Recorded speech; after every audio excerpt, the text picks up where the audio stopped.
What are you doing?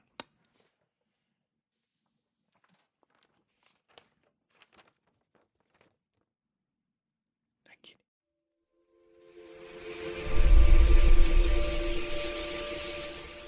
Hello, welcome to Rooted in the Word. We are on week 22.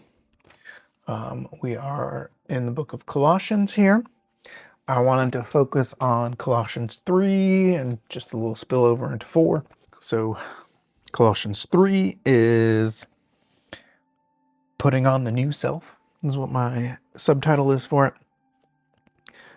So this is also part of our memory verse here for this week. If then you have been raised with Christ, seek the things that are above, where Christ is seated at the right hand of God. Set your minds on things that are above, not on things that are on earth. This is just basically think bigger, think higher. Don't be focused so much on earthly things. And then Paul lists out some things that we are to put to death. Put to death, therefore, what is earthly in you: sexual immorality, purity, passion, evil desire, and covetousness, which is idolatry. So for that one, I looked at some other translations because some of that seemed a little weird, like passion. Isn't passion supposed to be a good thing? We're supposed to have passion. But other translations translate it a little differently. I really like how the King James translated that one, which is inordinate affection, which is a little more specific as to what it means. So that means misplaced passions, basically. So that is things that will take God out of your top slot, basically. So anything that you put higher than God. So that is affections out of order, basically. So I thought that was a better way to translate that. So that is when you take your hobbies and you put too much effort into them. You will spend hours deep diving how best to hold your golf club, but you won't spend 5 minutes reading your Bible. That would be an inordinate affection, an out of place passion. So we just need to keep those in check. And then a couple verses later, but now you must put them all away: anger, wrath, malice, slander, and obscene talk. So what I wanted to point out there was anger and wrath, which in modern English, we typically use those interchangeably, but those are two separate things. So anger is more an emotion you would feel, where wrath would be acting out that emotion. So that would be an action. So I just thought that was an interesting little side note on that one. But so those are basically the list of things we should avoid, we should put to death, put those away. And then in 3:12 through 14, I think. Yeah, through 12 through 14, Paul highlights the actions we should strive to do. And this is kind of a life verse for me, which I know I'm not perfect, so I do not live these out perfectly every day, and sometimes I wonder if I'm even good on some of that, but no matter how good or how bad you are, there is always more you can do. You could always improve a little bit, at least. So that is something that I strive to do and strive to be better at.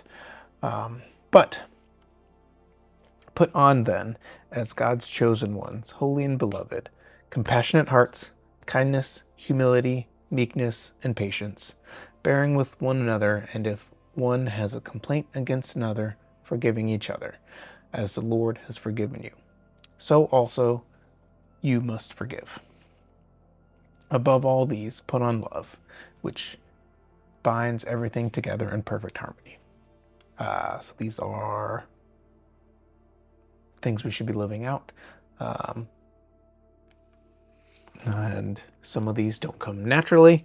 Some will come more naturally, and each person has different ones that come more naturally than others. That's a list of things we should be striving for, and we should keep making progress. That is part of our sanctification journey, is making progress on the little actions that make us more like Christ. And then verse 16, let the word of Christ dwell in you richly, teaching and admonishing one another in all wisdom, singing psalms and hymns and spiritual songs with thankfulness in your hearts to God. So that is telling us we need to be reading our word and letting it dwell within us. We need to be studying the Bible. We need to write it on our hearts so that we can live out these attributes better, so that we can let God's wisdom into our hearts and live that out. I often think there's a difference between knowledge and wisdom. Knowledge is just knowing things. Wisdom is knowing how to apply things. And typically, you gain wisdom through experiences, learning through application and stuff like that. But one way to short circuit that cycle and gain wisdom faster is by learning from others, watching, seeing how others apply things and if it worked or not. And that is one thing that this book has a lot of, is people applying their own knowledge in situations, and we get to read when it doesn't work out or when it does work out. And that's one thing that's great about the Bible, is that our holy book doesn't shy away from the dirty parts, from the bad things. We get to see David struggle. We get to see Joseph get sold into slavery. We get to see Paul get shipwrecked. There's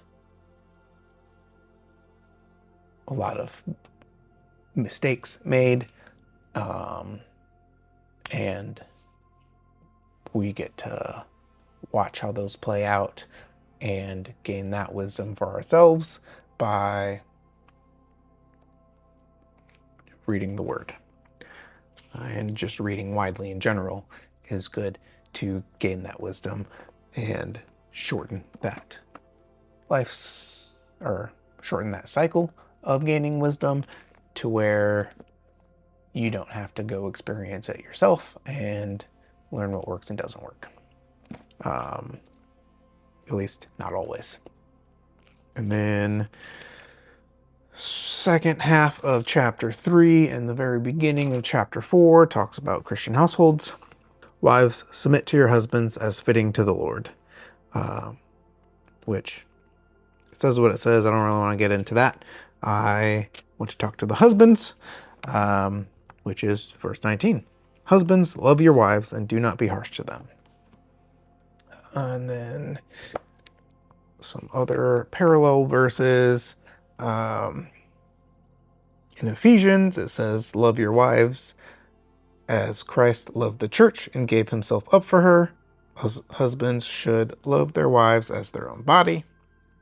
Treat your wives with consideration as a delicate vessel with honor.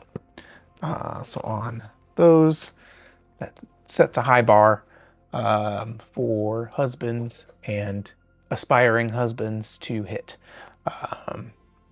If we can achieve those things, then you will become somebody worth submitting to. And that is what I charge all husbands and aspiring husbands to do. And that is a tall order sometimes, and I know I fall short. Treating her as a delicate vessel doesn't mean seeing her as weak, per se. That is more like your grandmother's fine china, how she takes care of that. She sees it as precious and valuable, and will protect it. That is how we are to see our wives. Oftentimes, we as husbands see threats out there and we will protect our wives from them. Not necessarily always physical threats. We don't like seeing our wives hurt, so we will take action when needed, but oftentimes it's us that is doing the hurting, and it's harder to see that. So that is something not to forget, not to overlook. How are you treating her? And are you somebody worth submitting to? I think that's pretty much all I got for today. Yeah. If you are a person in a position of authority, act in a manner to be worth submitting to. Make it to where people want to submit to your authority. That's all I got today. So as always, go out there, love God, love people. Have a good day.